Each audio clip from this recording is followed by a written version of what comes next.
Kajian ilmiah.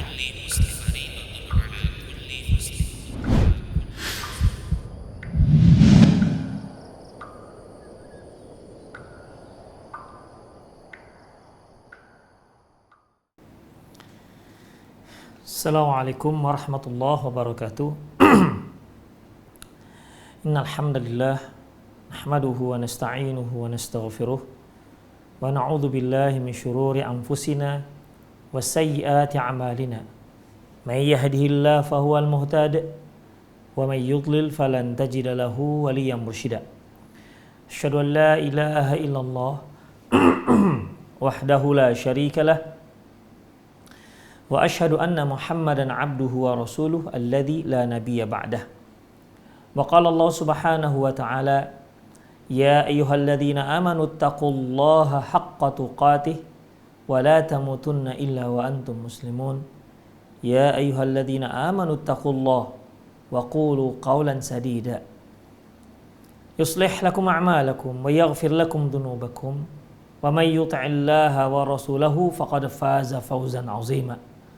Ya ayyuhan nasu taqu rabbakumul ladzi khalaqakum min nafsin wahidah wa khalaqa minha zawjaha wa batha minhuma rijalan katsiran wa nisaa'a wattaqullaha alladzi tasaaluna bihi wal arham innallaha kana 'alaikum raqiba. Ma ba'd, inna asdaqal hadithi kitabullah wa khairal hadi hadi Muhammad sallallahu alaihi wasallam wa syarrul umur muhdatsatuha wa kullu muhdatsatin bid'ah wa kullu bid'atin dhalalah wa kullu dhalalatin finnar.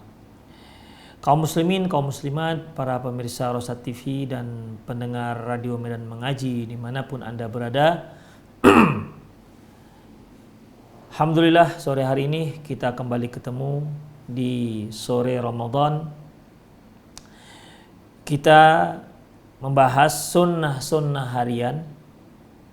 Yang lalu telah kita pelajari dua sunnah, yaitu sunnah yang terkait dengan bangun tidur dan sunnah yang terkait dengan qada hajat, buang hajat. Sore hari ini kita akan bahas tentang bersiwak atau menggosok gigi.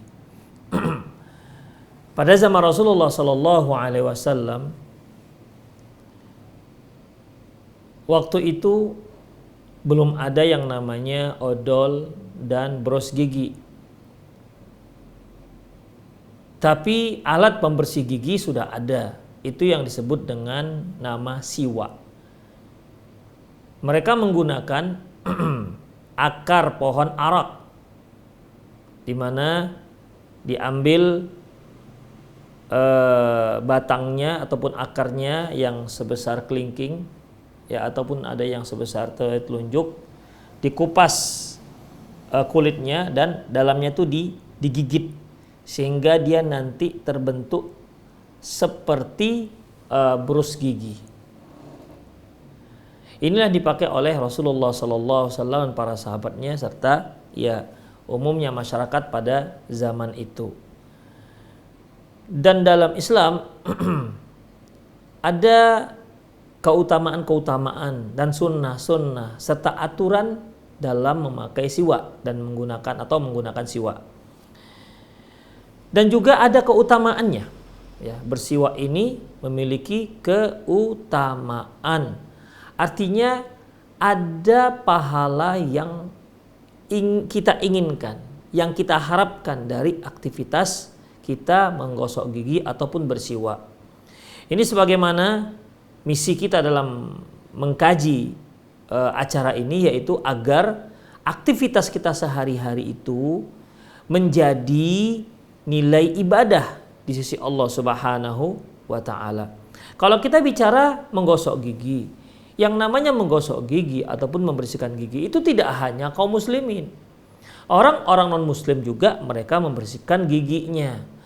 Tapi kita ingin dengan adanya kajian seperti ini, kita ingin menggosok giginya kita itu memiliki nilai ibadah dan punya nilai pahala. Makanya kita lihat ya kaifiatnya, bagaimana caranya, atau kapan saja kita menggosok gigi, ataupun bersiwak bercermin dari apa yang pernah dilakukan oleh Rasulullah Sallallahu Alaihi Wasallam. Sehingga ketika kita membersihkan gigi kita, yang terfikir kita bagaimana? Yang terfikir kita, inilah sunnah Rasulullah Sallallahu Alaihi Wasallam. Rasulullah Sallallahu Alaihi Wasallam sudah wafat 14 abad yang lalu, tapi sunnahnya masih hidup di hadapan kita, masih tergambar di depan mata kita. Ikhwafiddin, rahimani Allah wa iyyakum. Apa saja keutamaan dalam bersiwak? Apa saja keutamaan-keutamaan dalam bersiwak?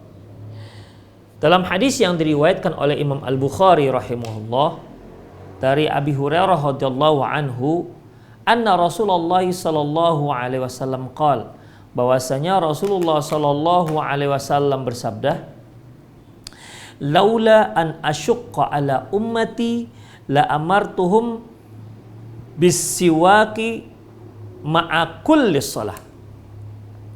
Seandainya tidak menyusahkan umatku, tidak menyulitkan umatku, niscaya aku akan perintahkan mereka untuk bersiwak setiap kali mau sholat. Seandainya tidak menyulitkan, tidak menyusahkan umatku, dalam riwayat yang lain, laula an asyqa 'alan nas, seandainya tidak menyusahkan manusia, la amartuhum bisiwaki ma'a kulli shalah, niscaya ku perintahkan.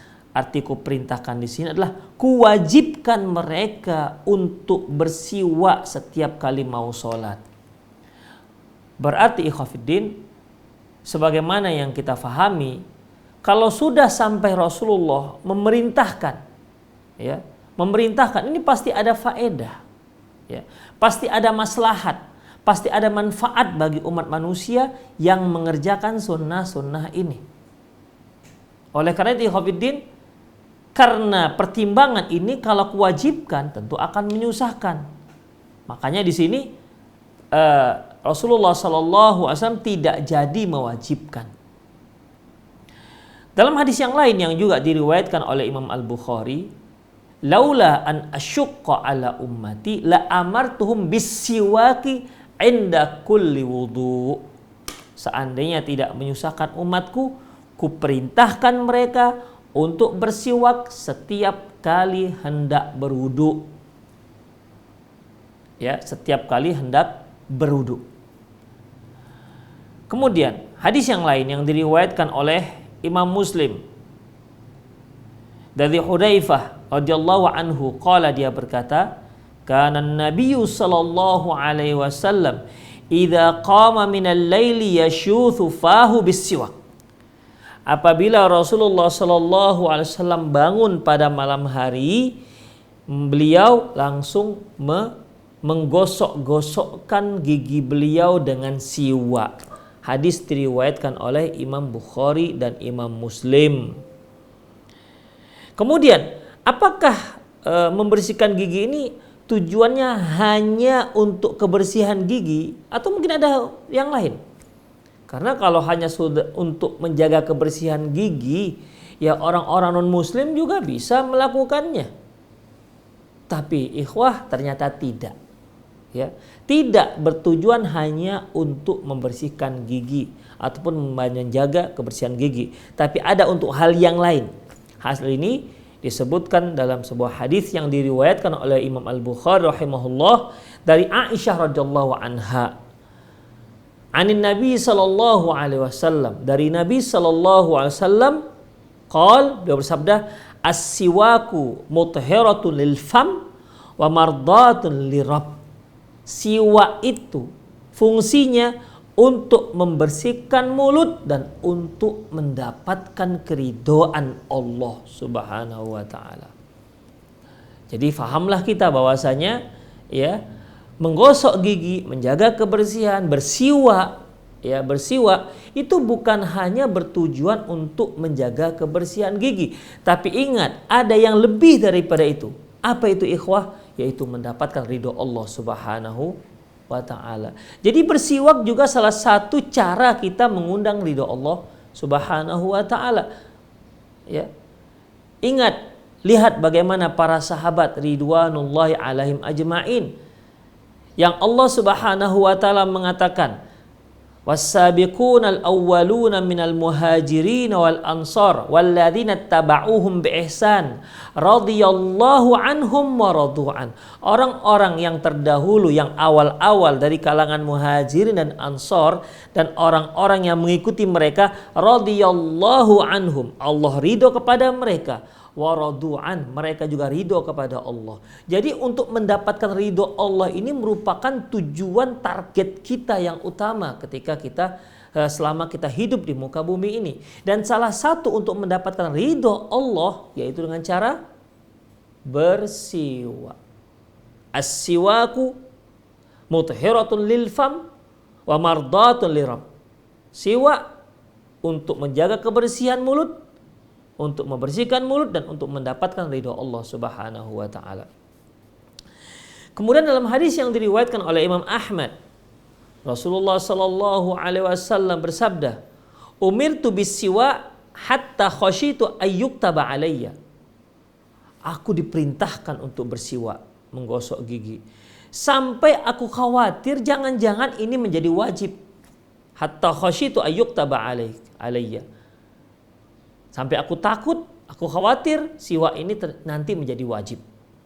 Bahkan saking diperintahkan Rasulullah saking diperintahkan untuk bersiwak, ya, untuk bersiwak, apa kata beliau? Umirtu bis-siwaki.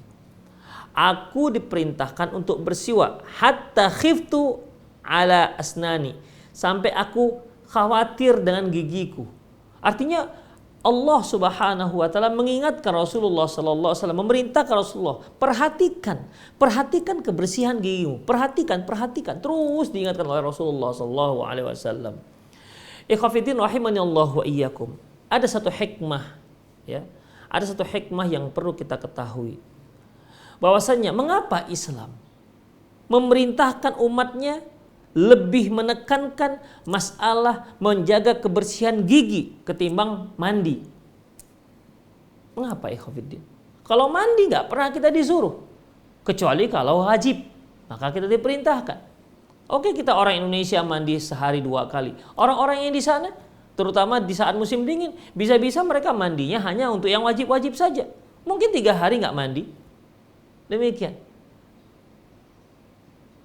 Tapi ternyata dalam Islam lebih menekankan masalah menjaga kebersihan gigi. Dan ternyata ikhwafiddin, ya, ternyata dari 10 orang itu yang giginya tidak rusak ataupun yang giginya tidak berlubang atau tidak ompong, ya, dari 10 orang paling hanya 2 orang.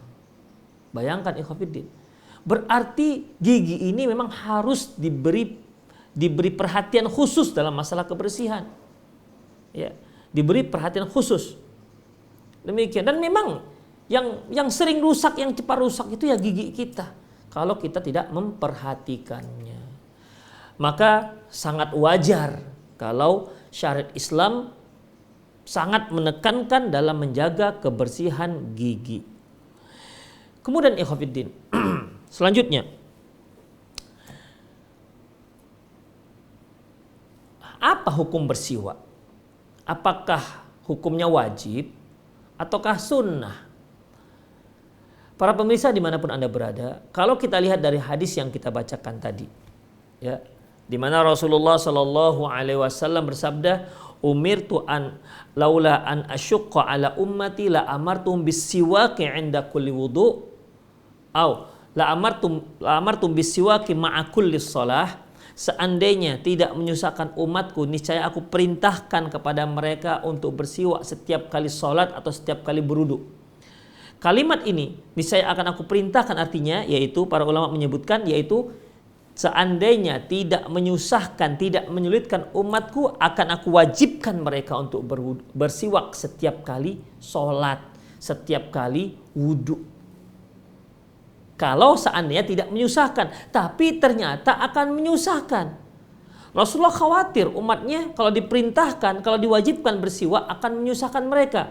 Makanya tidak jadi wajib, tidak jadi beliau perintahkan. Jadi bagaimana hukumnya? Hukumnya dari yang tadinya ingin Rasulullah wajibkan turun menjadi apa? Sunnah muakkad. Ya, menjadi sunnah muakkad. Demikian ikhwatiddin rahimani Allahu wa iyyakum. Ya. Jadi kalimat la amartuhum, ini saya akan aku wajibkan, itu maksudnya nggak jadi diwajibkan. Ya, tidak jadi diwajibkan. Demikian ikhwatiddin para pemirsa sekalian. Jadi intinya bersiwak ataupun menggosok gigi hukumnya sunnah muakkad, tidak sampai wajib. Kalau ada seorang satu hari nggak menggosok giginya, ya dia tidak berdosa. Dia tidak berdosa dalam masalah ini. Selanjutnya ikhwah, kapan saja kita disunnahkan untuk bersiwak? Ikhwah rahimani Allahu wa iyyakum, sebenarnya kalau kita lihat dari hadis yang diriwayatkan oleh Imam Ahmad tadi dan yang diriwayatkan oleh Imam Tabrani, umirtu bis-siwaki hatta khasyitu ayyuktaba alayya, aku diperintahkan untuk bersiwak sampai aku khawatir diwajibkan. Itu yang diriwayatkan oleh Imam Ahmad. Sementara yang diriwayatkan oleh Imam Tabrani, umirtu bis-siwaki hatta khasyitu ala asnani, aku diperintahkan untuk bersiwak sampai aku khawatir terhadap gigiku. Dari sini dapat kita ambil kesimpulan bahwasanya bersiwak itu kapan saja dan di mana saja, tidak ada masalah. Ya kecuali jangan ketika sedang sholat lah, ya. Jadi nggak ada masalah ikhwatiddin. Jadi siwak ini, bergosok gigi ini, kalau kita menggunakan siwak, ya kapan saja bisa kita lakukan membersihkan gigi kita. Tidak ada waktu-waktu tertentu. Secara umum dia kapan saja, di mana saja boleh digunakan dan itu disunnahkan. Kalau kita lihat dari hadis yang tadi, sampai aku khawatir terhadap gigiku, artinya kan ditekankan terus. Kemudian sering diperintahkan oleh Allah Subhanahu wa taala tentang terus menjaga kebersihan gigi. Namun perlu kita ketahui, ya, siwak digunakan kapan saja, dimanakan itu dianjurkan. Namun ada tempat-tempat khusus juga yang diriwayatkan oleh Rasulullah Sallallahu Alaihi Wasallam. Artinya untuk kondisi seperti ini itu lebih ditekankan. Secara umum dia boleh menggunakan kapan saja dan di mana saja. Namun ada waktu-waktu tertentu, tempat-tempat tertentu dia lebih disunnahkan, lebih ditekankan untuk melakukannya. Yang pertama apa ya ikhwatiddin? Yang pertama yaitu setiap kali wudu. Ini yang kita bacakan tadi, laula an asyqa ala ummati la amartuhum bis-siwaki 'inda kulli wudu. Seandainya tidak menyusahkan umatku, niscaya akan aku perintahkan mereka untuk bersiwak setiap kali wudu. Jadi setiap kali kita mau wudu, kita siwak dulu. Setiap kali mau wudu, kita siwak dahulu. Itu yang pertama. Yang kedua, setiap kali mau sholat. Ini juga hadis yang diriwayatkan oleh Imam Bukhari. Laula an asyqa ala ummati la amartum bis-siwaki ma'a kulli shalah. Seandainya tidak menyusahkan umatku, niscaya akan aku perintahkan mereka untuk bersiwak setiap kali mau sholat. Jadi sebelum takbiratul ihram, siwak dulu. Sebelum takbiratul ihram, siwak dulu. Dia mau sholat qobliyah zuhur, siwak dulu. Nanti mau sholat zuhur, siwak lagi. Sholat ba'diyah zuhur, sebelum takbir, siwak lagi. Itulah ikhwatiddin. Ya, itulah dia. Demikian, hanya ada sebagian ulama menggabungkan antara inda kulli wudu dengan ma'a kulli shalah. Artinya ma'akulis sholah ya wudu, maksudnya begitu. Ya, tapi yang zahir Allahu a'lam bissawab, ya, itu inda kulli wudu ada dan juga ma'akulis sholah juga ada. Setiap kali wudu juga ada dan setiap kali sholat juga disunnahkan. Kemudian apa lagi ikhwatiddin? Setiap kali kita bangun malam, ya, setiap kali kita bangun malam kita disunnahkan untuk bersiwak. Dalam hadis yang diriwayatkan oleh Imam Bukhari dan Muslim dari Hudzaifah bin Yaman radhiyallahu anhu, anna Rasulullah sallallahu alaihi wasallam qala dia berkata, kana Nabi sallallahu alaihi wasallam idza qama minal laili yashusu fahu bis-siwak. Bahwasanya Nabi sallallahu alaihi wasallam kalau beliau bangun dari tidurnya pada malam hari, maka beliau gosok-gosokkan siwaknya ke gigi beliau. Demikian. Dalam hadis yang lain, beliau tidak tidur kecuali di kepalanya, dekat kepala beliau itu sudah tersedia siwak. Begitu beliau bangun, ya, yang pertama beliau lakukan yaitu bersiwak. Langsung beliau melakukan siwak. Demikian ikhwati fiddin, rahimani Allahu wa iyyakum. Kemudian yang pertama tadi ketika wudhu, ketika mau sholat, ketika baru bangun dari tidur pada malam hari. Keempat yaitu ketika hendak masuk rumah. Ketika hendak masuk rumah. Dalam hadis yang diriwayatkan oleh Imam Muslim dari Aisyah radhiyallahu anha, beliau berkata, "Anna Nabiy sallallahu alaihi wasallam kana idza dakhala baitahu bada'a bis-siwak." Bahwasanya Nabi sallallahu alaihi wasallam sebelum beliau masuk rumah, beliau bersiwak terlebih dahulu. Ini luar biasanya Rasulullah sallallahu alaihi wasallam. Rasulullah itu seorang yang tak suka kalau ada tercium bau tak sedap dari tubuh beliau. Tidak suka tercium bau tak sedap dari mulut beliau. Makanya ketika beliau mau masuk rumah, agar istri beliau nyaman dengan kedatangan beliau, ya, nyaman dengan kondisi beliau, beliau segerakan bersiwak dahulu. Jadi istri pun ketika bicara pertama sekali menyambut sang suami, menyambut Rasulullah, tidak mencium aroma bau, tidak mencium aroma busuk yang tidak menyenangkan. Ini sudah selayaknya bagi para suami untuk meniru. Ketika kita pulang ke rumah, mau masuk rumah kita, perhatikanlah wangi kita, perhatikanlah aroma kita, pakailah minyak wanginya, ya. Atau menggosok gigi lah, begitu. Artinya perhatikan kita ketika kita pertama sekali masuk ke dalam rumah. Jangan ketika kita mau keluar rumah kita pakai wangi-wangian, tapi ketika kita mau masuk rumah kita lupa. Kita nggak peduli apakah bau kita asam ataukah bau keringat atau apalah. Demikian ikhwatiddin. Makanya Rasulullah SAW demi menjaga kenyamanan sang istri, Masya Allah ya, demi menjaga kenyamanan sang istri, beliau bersiwak terlebih dahulu. Itu keterangan dari Aisyah radhiyallahu anha, anna Nabiy sallallahu alaihi wasallam kana idza dakhala baitahu bada'a bis-siwak. Bahwasanya Nabi sallallahu alaihi wasallam kalau beliau mau masuk rumah, beliau bersiwak terlebih dahulu. Hadis diriwayatkan oleh Imam Muslim. Kemudian kapan lagi kita disunahkan untuk bersiwak? Yaitu di saat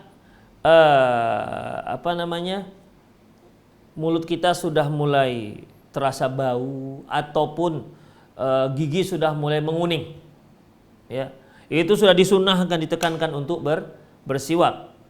Berdasarkan hadis Rasulullah Sallallahu Alaihi Wasallam dari Aisyah radhiyallahu anha, beliau mengatakan bahwasanya as-siwaku mutahhiratun lil fam, siwak itu untuk membersihkan mulut, wa mardatun lirabb, dan untuk mendapatkan ridho Allah Subhanahu wa taala.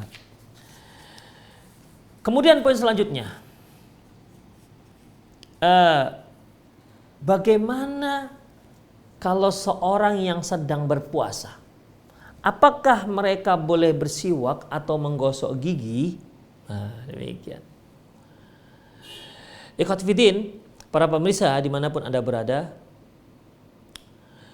perlu kita ketahui apa yang menjadi titik permasalahan sehingga para ulama berbeda pendapat dalam masalah ini. Sebagian mengatakan orang yang sedang berpuasa makruh untuk bersiwak.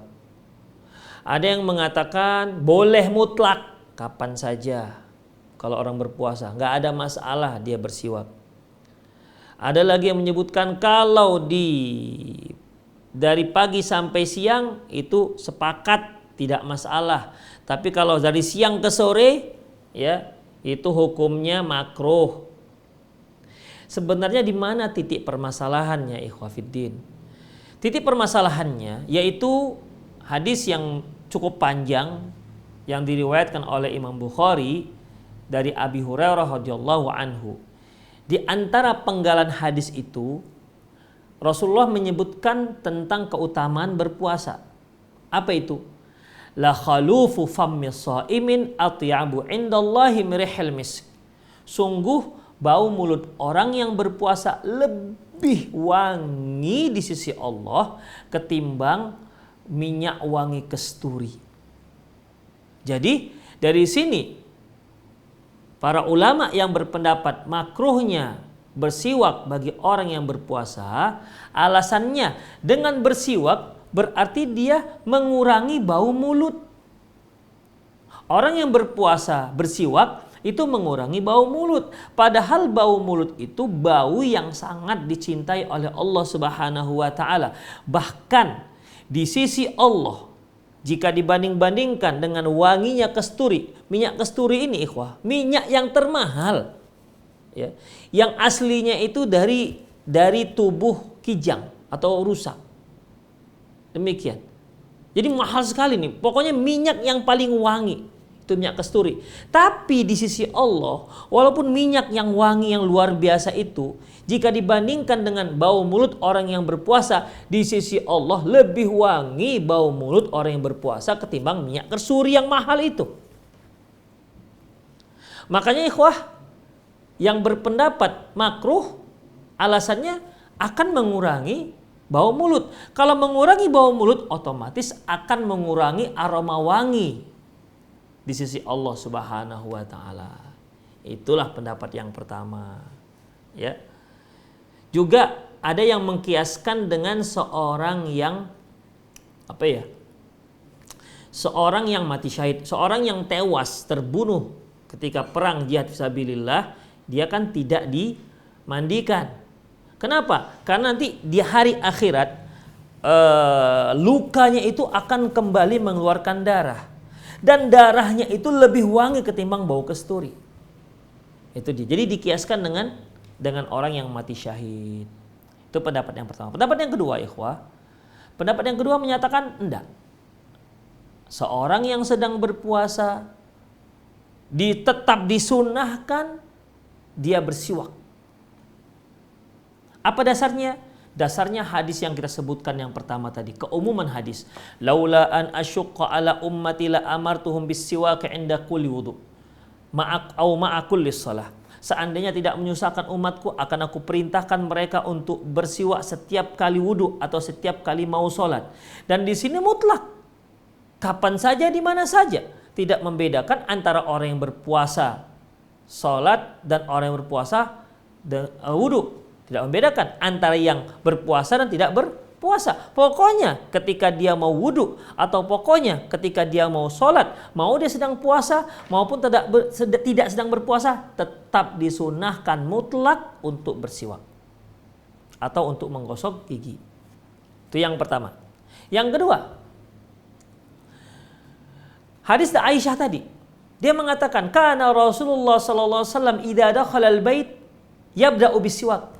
Nabi SAW apabila, ingat ini, apabila, berarti kan umum ini, apabila beliau mau masuk rumah, yang beliau lakukan pertama yaitu bersiwak. Di situ mutlak, baik ketika berpuasa maupun ketika tidak berpuasa. Tidak ada pembedaannya. Kemudian ikhwati fillah rahimani Allahu wa iyyakum. Dalam hadis, nah ini lebih jelas lagi, bahwasanya orang yang berpuasa tetap disunahkan bersiwak. Mau pagi, zuhur, asar, atau mau berbuka, tetap disunahkan untuk bersiwak. Ini hadisnya. Hadis diriwayatkan oleh Imam Bukhari. Dari Amir bin Rabi'ah radhiyallahu anhu, qala, dia berkata, ra'aitu Rasulullah sallallahu alaihi wasallam, aku melihat Rasulullah sallallahu alaihi wasallam, ma la uhsi yatasawwaq wa huwa shaim. Aku sering melihat Rasulullah SAW, tak terhitung lagi jumlahnya, yaitu beliau bersiwak padahal beliau sedang berpuasa. Jadi jelaskan ikhwafiddin, ya. Kalau sudah ada hadis ini, ikhwah, tidak ada lagi yang namanya kias-kias. Karena sudah lihat dari Amir bin Rabi'ah, aku selalu melihat beliau bersiwak padahal beliau sedang puasa. Jadi jelaslah bahwasanya, ya, orang yang sedang berpuasa disunnahkan bersiwak kapanpun dia mau, ya, tidak terkait dengan waktu, kapanpun.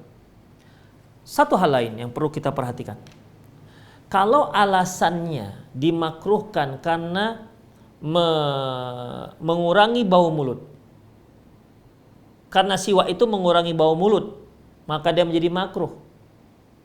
Sementara bau mulut itu disenangi oleh Allah Subhanahu wa taala. Berarti, ikhwah, setiap aktivitas yang bisa mengurangi bau mulut orang yang berpuasa juga hukumnya makruh. Ya kan? Itu sudah Dalatul ilzam namanya. Kalau bersiwak kita katakan makruh karena dapat mengurangi bau mulut orang yang berpuasa, berarti setiap aktivitas yang dapat mengurangi bau mulut orang yang berpuasa juga dikatakan makruh. Baik, bagaimana dengan Anda ketika Anda sedang berwudu? Bukankah di situ ada berkumur-kumur? Semua kita faham bahwasanya berkumur-kumur itu bisa mengurangi bau mulut. Tapi adakah yang mengatakan berkumur-kumur ketika orang yang berpuasa untuk wudu makruh? Demikian. Kalau Anda katakan atau kalau kita katakan bahwasanya bahwasanya bersiwak itu makruh karena mengurangi bau mulut, berarti berkumur-kumur ketika wudu bagi orang berpuasa juga dikatakan makruh. Sementara ini merupakan sunnah syariat yang kita lakukan selalu ketika kita berwudu. Dari jelaslah ikhwatiddin rahimani Allah wa iyyakum. Ada satu lagi, ya. Ikhwah, perlu kita ketahui, khaluf itu, bau mulut itu bukan bau mulut karena kotor. Tapi dikarenakan lambung yang kosong, keluar dia bau mulutnya itu. Bukan karena mulut kotor. Ikhwah, ingat, Rasul ada satu kaidah, man lam yutimul sunnatu illa bihi fahuwa sunnah. Apa saja yang kalau kita ingin melakukan sunnah, tak sempurna ini sunnah, tak berjalan ini sunnah, kecuali dengan sesuatu ini, maka sesuatu ini hukumnya juga sunnah. Contohnya, kita mau sholat tahajud, kita nggak bisa bangun sholat tahajud kecuali dengan menyediakan jam beker. Sholat tahajud hukumnya sunnah. Berarti menyediakan jam beker itu juga sunnah. Kenapa? Dia menunjang kita, dia mengingatkan kita, membangunkan kita untuk suatu hal yang sunnah. Berarti menyediakan jam beker juga dikatakan sunnah. Baik. Bau mulut, kalau dikatakan bau mulut itu sunnah, disenangi oleh Allah Subhanahu wa taala, berarti setiap perkara yang dapat menambah bau mulut seorang yang berpuasa itu berarti sunnah. Sebagaimana lawan daripada kalau dikatakan mengurangi bau mulut orang yang berpuasa itu makruh, berarti menambah bau mulut orang yang berpuasa menjadi sunnah lewat lawannya. Ya. Berarti bagaimana ikhwatiddin? Berarti segala perkara yang dapat menambah bau mulut orang yang berpuasa itu adalah sunnah. Berarti kalau makan jangan gosok gigi, sahurnya nanti dengan jengkol pete, ya.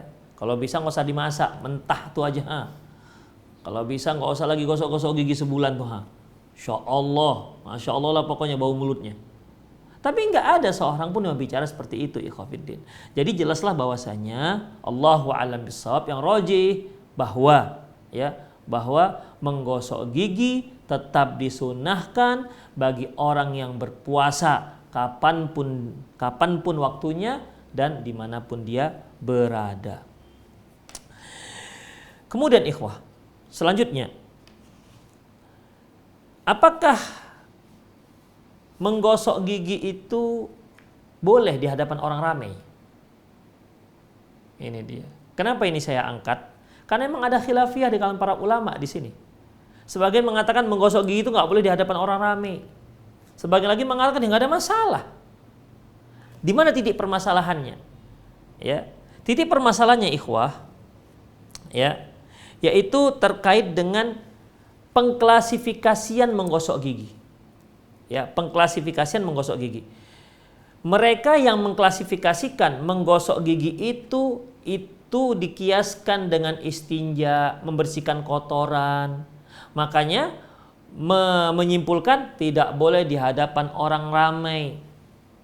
Tidak boleh di hadapan orang ramai, seperti istinja, nggak boleh di hadapan orang ramai. Intinya kalau kita membersihkan kotoran-kotoran itu nggak boleh di hadapan orang ramai, makruh hukumnya di hadapan orang ramai.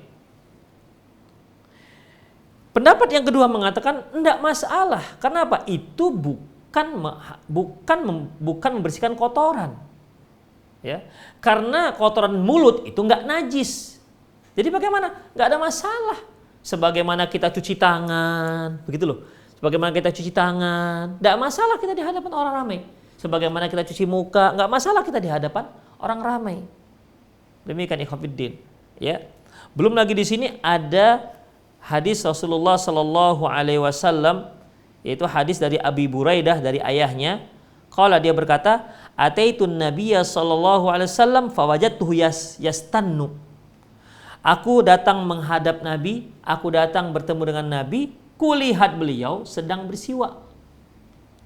Makanya ikhwatiddin, ya nggak ada masalah kita bersiwak walaupun di hadapan orang ramai. Kemudian juga ikhwatiddin, hadis yang menyebutkan laula an asyqa ala ummati la amartuhum bis-siwaki in ma'a kulli shalah. Seandainya aku tidak menyusahkan umatku, akan aku perintahkan mereka untuk bersiwak setiap kali mau sholat. Mau sholat itu kan sebelum sholat.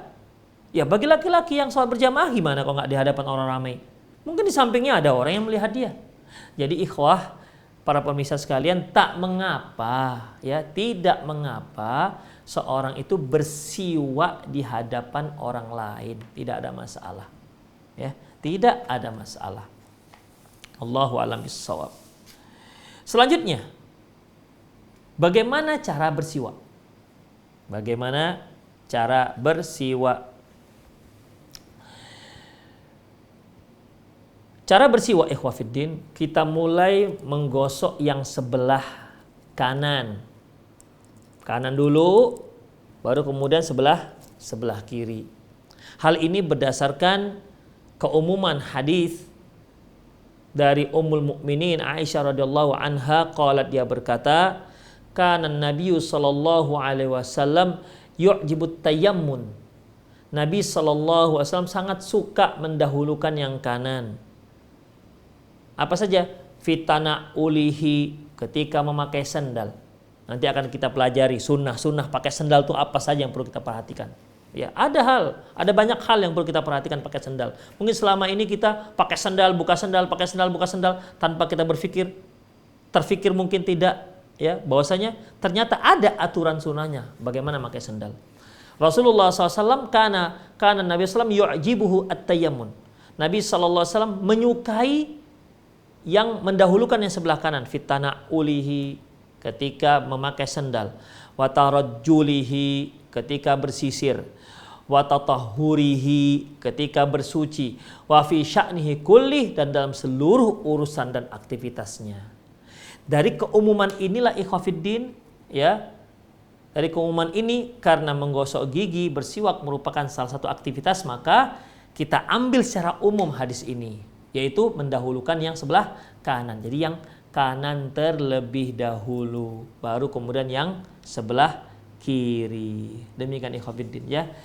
Jadi selama ini kan mungkin kita gosok, kita nggak mikir, yang penting bersih. Mulai saat ini, ya, berpikir nih supaya ada pahalanya. Ketika gosok gigi ada pahalanya. Rasulullah mendahulukan yang kanan, kita gosok yang kanan dulu. Itu Anda berpahala, kita berpahala. Kenapa? Mengikuti sunnah Rasulullah Sallallahu Alaihi Wasallam. Salah satu tanda kita mencintai Rasulullah Sallallahu Alaihi Wasallam. Bukankah Allah menyebutkan dalam firman-Nya, "Qul in kuntum tuhibbunallaha fattabi'uni yuhibbukumullah." Ya Muhammad, katakan kepada mereka, kalau kalian cinta kepada Allah, ikuti aku, ikuti sunnahku, yuhibbukumullah. Kamu akan dicintai oleh Allah Subhanahu wa taala. Dalam masalah menggosok gigi, ikuti Rasulullah sallallahu alaihi wasallam, kanan terlebih dahulu baru kemudian sebelah kiri. Allahu alam bissawab. Kemudian ikhwatiddin, boleh enggak kita memberi giliran siwak ini? Misalnya, ini ada beberapa orang nih, saya gosok gigi dulu, bersiwak, kemudian setelah itu saya berikan yang lain. Apa boleh apa enggak ya? Ya mungkin sebagian kita merasa, kurang nyaman lah kita melihat yang seperti itu, bekas mulut orang kemudian dikasihkan ke sebelahnya, ya. Ikhwah, perhatikan, zaman Rasulullah SAW itu biasa seperti itu, tidak ada masalah, ya. Ya tentunya bagi yang nggak merasa jijik lah, ya, nggak merasa jijik. Namun bagaimana kalau kita misalnya, mungkin kita bersama beberapa orang, mereka nggak punya siwak misalnya, mana yang lebih kita dahulukan? Apakah kita mendahulukan yang kanan atau yang kiri? Atau apa standarnya? Ya, apa standarnya? Kalau kita ambil keumuman hadis tadi itu, karena Rasulullah SAW yuhibbut tayammun, Nabi SAW menyukai mendahulukan yang sebelah kanan. Tentu hadis ini kita katakan, ya tentunya Ustadz, kita kasih yang lebih sebelah kanan kita dong. Karena Rasulullah SAW menyukai mendahulukan yang sebelah kanan. Tapi ternyata untuk bersiwak beda. Tidak yang sebelah kanan. Hadisnya diriwayatkan oleh Imam Abi Daud radhiyallahu anhu dari Aisyah radhiyallahu anha. Qalat, dia berkata, kana Rasulullah sallallahu alaihi wasallam yastannu wa indahu rajulani ahaduhuma akbaru minal akhar. Nabi SAW sedang bersiwak. Ternyata di dekat beliau ada dua orang. Yang satu lebih tua ketimbang yang lain. Kemudian Rasulullah ingin memberikan giliran nih. Yang mana nih? Apakah yang sebelah kanan atau yang lebih besar atau yang lebih kecil, bagaimana? Fa'auhallahu ilaihi min fadlis siwak. Lantas Allah Subhanahu wa taala mewahyukan kepada beliau, setelah beliau kepada siapa yang dikasih? Apa wahyunya? Angkabbir. Angkabbir artinya berikan kepada orang yang lebih tua usianya. Jadi kalau seandainya yang sebelah kanannya anak kecil, yang sebelah kirinya orang yang sudah dewasa misalnya. Kalau hadis yang tadi kan Rasulullah suka mendahulukan yang sebelah kanan, tapi untuk siwak beda, ikhwah. Ya. Untuk siwak berbeda. Untuk siwak yang mana? Bukan yang sebelah kanan, tapi yang tua, yang lebih tua usianya. Itu langsung perintah dari Allah Subhanahu wa taala. Auhallahu ilaihi an kabbir. Allah wahyukan kepada beliau agar berikan yang lebih tua usianya. Itu kalau mau menggilir siwak. Ya, tapi kalau nggak mau ya sudahlah. Karena nggak semua orang kan mau menggilir siwak. Demikian dia merasa, aduh bekas mulut kemudian masuk mulut saya lagi. Apalagi musim corona begini kan. Ya, jadi dalam masalah ini kalau kita mau menggilirkan dan ada orang yang mau kita berikan giliran, maka perhatikan mana yang lebih tua usianya. Demikian ikhwan fillah. Kemudian apa faedah siwak? Apakah faedah siwak? Kita sebutkan ucapan Ibnu Qayyim dalam kitab beliau Tibbun Nabawi. Berkata Ibnu Qayyim rahimahullah, apa faedah siwak? Kalau Ibnu Qayyim rahimahullah fi siwak indatul manafi'. Ibnu Qayyim mengatakan siwak itu banyak manfaatnya. Pertama, tatyibul fam, untuk mewangikan mulut, untuk membersihkan mulut. Wa yashuddul luthah, dan menguatkan gigi. Jadi Anda yang giginya mudah goyang-goyang, itu tandanya gusinya nggak sehat. Menguatkan gigi. Wa yaqta'ul bulgham, dan menghilangkan dahak, lendir di tenggorokan. Wa yajlul basar, dapat menerangkan mata. Wa yudhibu bil hafar, dan bisa menghilangkan lubang gigi. Wa yasihhul ma'dah, bisa menyehatkan lambung. Wa yasfis saut, bisa menjernihkan suara. Wa yu'inu ala hadmil ta'am, dan bisa membantu pencernaan. Wa yushilul majaril kalam, bisa memudahkan kita ngomong, ya, lancar ngomongnya, tidak serat. Wa yunshitul lil qiraati wa dzikri was shalah, membuat kita lebih semangat dalam membaca Quran, zikir dan salat. Wa yutridun naum, bisa menghilangkan rasa ngantuk. Wa yurdi rabb, mendapatkan ridho dari Allah.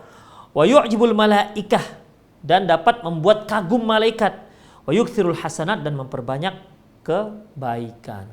Jadi ada berapa ini ya keutamaan faedah daripada bersiwak, baik faedah diniyah, nilai agamawinya, ataupun nilai duniawinya dan kesehatan kita. Terakhir ikhwafidin, apakah sama hukum siwak dengan odol? Ini dia. Karena kan umumnya sekarang kita pakai brus gigi dan odol. Apakah sama posisi hukumnya? Jawabannya ikhwafidin, tak sama. Ya, tidak sama. Kenapa? Siwak itu lebih praktis dan lebih ekonomis. Nah, sekarang Anda mensamakan antara odol dengan boros gigi dengan siwak. Kalau boros gigi tentunya dikaitkan dengan odol. Lantas gimana kita mau melakukan ketika kita mau sholat? Gak bisa. Dan ini bisa dengan siwak. Jadi walaupun menggunakan boros gigi dan odol itu juga tujuannya membersihkan gigi, tapi tidak bisa menyamai siwak tadi itu. Ya, tidak bisa menyamai siwak. Kita nggak bisa menggosok gigi sebanyak-banyaknya.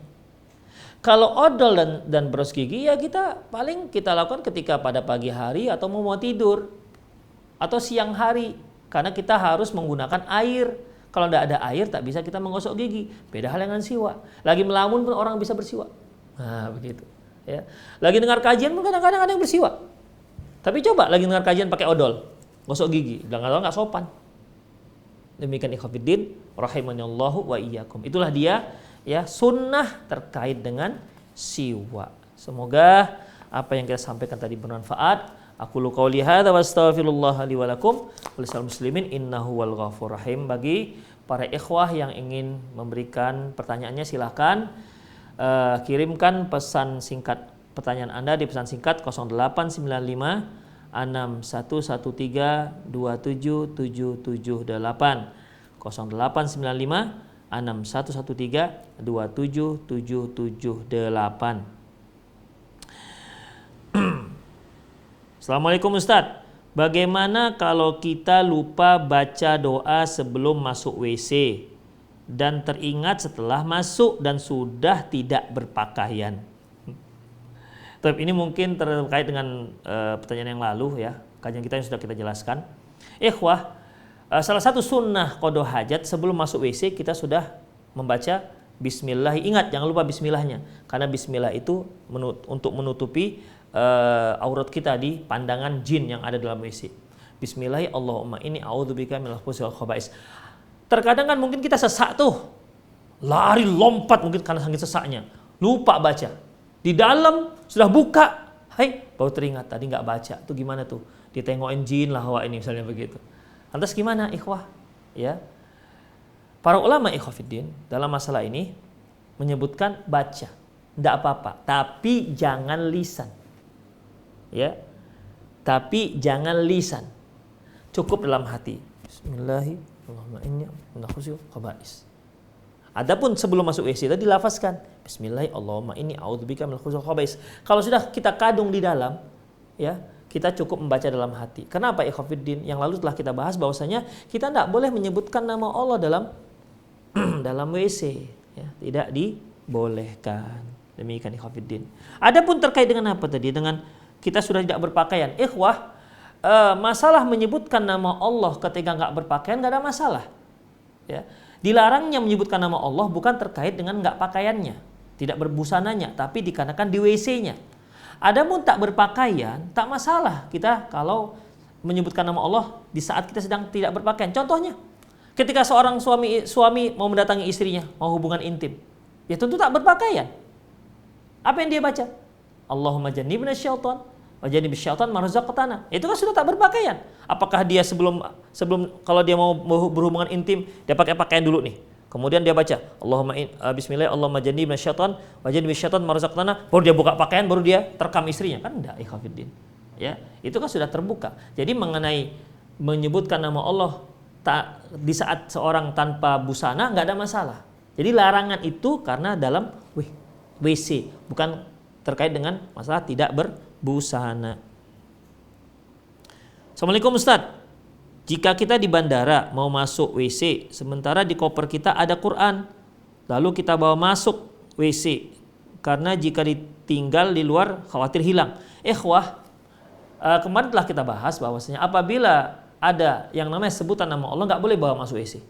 Tapi kalau kita khawatir hilang misalnya kita selalu baca pakai Quran saku, ini kita mau masuk WC ini, atau kita bawa koper, di koper kita tuh ada buku-buku agama kita, ada Quran di dalamnya. Kalau kita letak di luar, kita khawatir hilang, diambil orang, maka dalam masalah ini nggak masalah. Ya, Syekh Muhammad bin Shalih Al-Utsaimin juga berfatwa, tidak masalah, bawalah masuk dia ke WC. Demikian, karena kekhawatiran tadi itu. Allahu a'lam bishawab.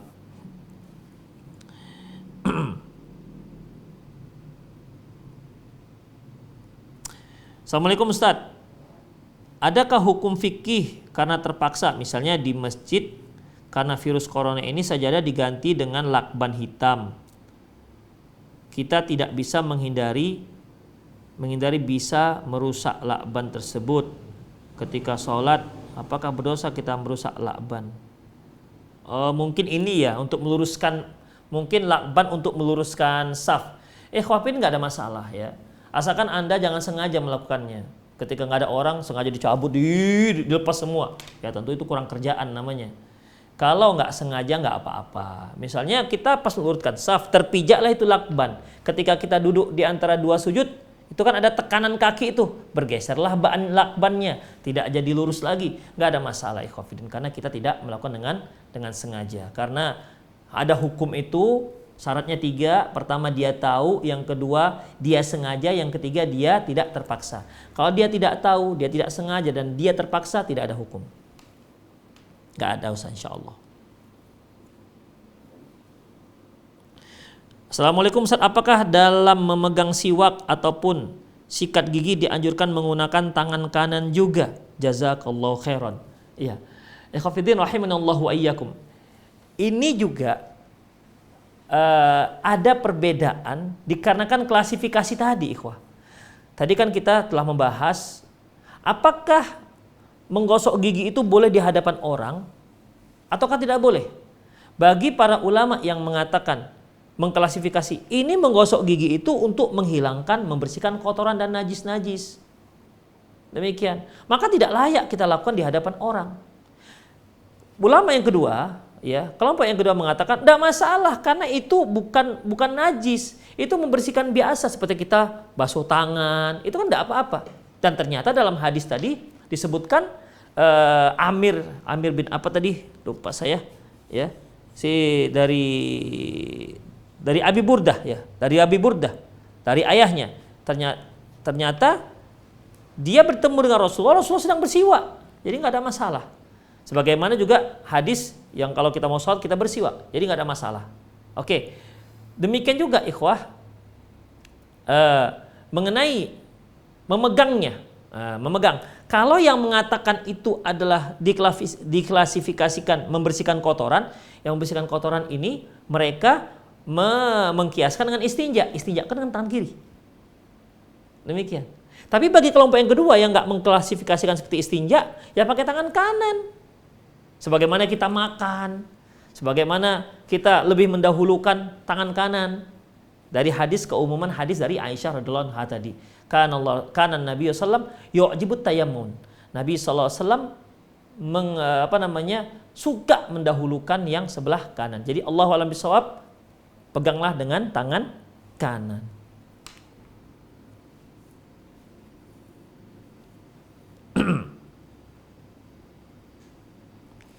Ustadz, apakah enzim yang ada di kayu siwak tertelan membatalkan puasa? Ikhwah, apabila kita tidak menyengaja menelannya, ya, tidak ada masalah. Sama seperti kalau kita memakai odol. Ketika kita bersihkan mulut, gosok gigi dengan odol, itu ketika kita berkumur-kumur kan ada rasa semriwing-semriwingnya itu, ya, di mulut. Jadi ikhwafin, kalaupun tertelan ada, ya namanya juga air liur kita sudah bergabung dengan air. Mulut kita baru berkumur-kumur. Tentu sedikit banyak adalah air liur yang kita telan tergabung dengan air. Makanya seperti ini tidak membatalkan sholat, ikhwafiddin. Tidak membatalkan puasanya. Insya Allah nggak membatalkan puasa. Karena memang bukan satu hal yang dia sengaja. Ya, bukan satu hal yang dia sengaja. Seperti seorang yang menelan air liurnya.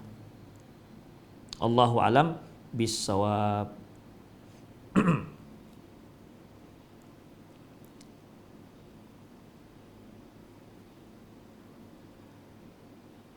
Assalamualaikum Ustadz, jika di WC tersedia sendal dan kita pakai sendal dengan kaki kanan, sementara masuk WC kita masuk kaki kiri, apa yang harus kita lakukan Ustadz? Kemarin telah kita sebutkan bahwasanya kalau masuk WC kita dahulukan kaki kiri. Masalahnya di WC tersedia sandal. Kalau kita masukkan kaki kiri, berarti kan pakai sandalnya yang kiri tuh. Sementara sunnah pakai sandal kanan. Kalau kita mau masukkan WC memakai sandal kaki kanan, sementara masuk WC kaki kiri, itu gimana? Sebenarnya nggak susah, keluarkan aja dulu. Keluarkan dulu sandalnya di luar, depan pintu pakai, udah gitu, pakai, udah baru masuk kaki kiri dulu. Jadi jangan bingung. Atau masuk kaki kiri, tapi jangan dipakai dulu. Letakkan kaki kita di atas sandal. Udah masuk ke kiri, letakkan di atas sandal. Baru masuk ke kanan, baru kemudian pakai kaki kanan, begitu. Ya pakai siasat lah sedikit, ikhwafiddin. Ya, tapi bagus juga pertanyaannya ini.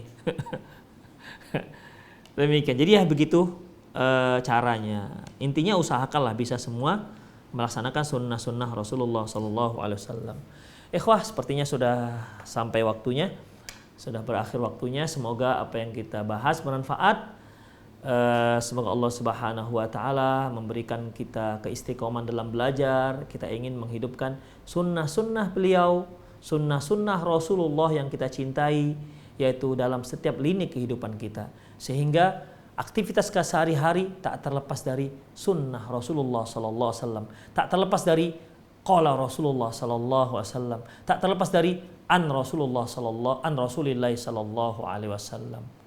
Demikian, semoga bermanfaat. Aku qouli hadza wastaghfirullah li wa lakum wa lisairil muslimin innahu wal ghafurur rahim. Subhanakallahumma wa bihamdik, asyhadu an la ilaha illa anta, astaghfiruka wa atubu ilaik. Wa sallallahu ala nabiyina Muhammad wa ala alihi wa ashabi jema'in. Wa akhiru da'wan alhamdulillahirabbil alamin. Dan jangan lupa jaga jarak, jauhi kerumunan, dan di rumah saja. Assalamualaikum warahmatullahi wabarakatuh.